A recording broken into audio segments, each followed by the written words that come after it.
Kaming kalapati. Maganda kasi ang panahon ngayon dito, gawa ng taglamig siya.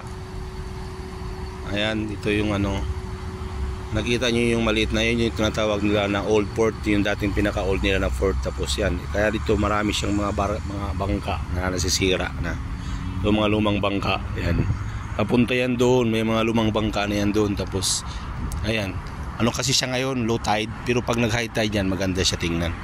Ayun, mayroon pa nga doon, no, lumubog na, oh. Ayan.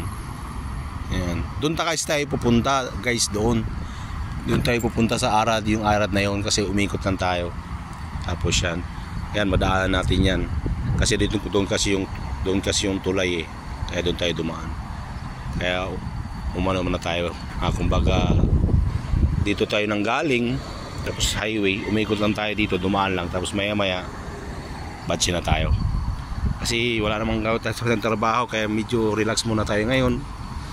Okay, wala sa stress. Okay guys, yan, diba? Ganda pa ng ano ng araw, oh. Napakatirik yung araw pero malamig yung hangin. Nandun si ate, oh, nagpipicture dun sa ano. Yan, pag makakita kasi ng puno dito sa Middle East, maganda siya kasi bihira ka lang makita ng puno. Guys, see you na lang next time. Okay, ingat kayo dyan, bye bye, hanggang sa muli.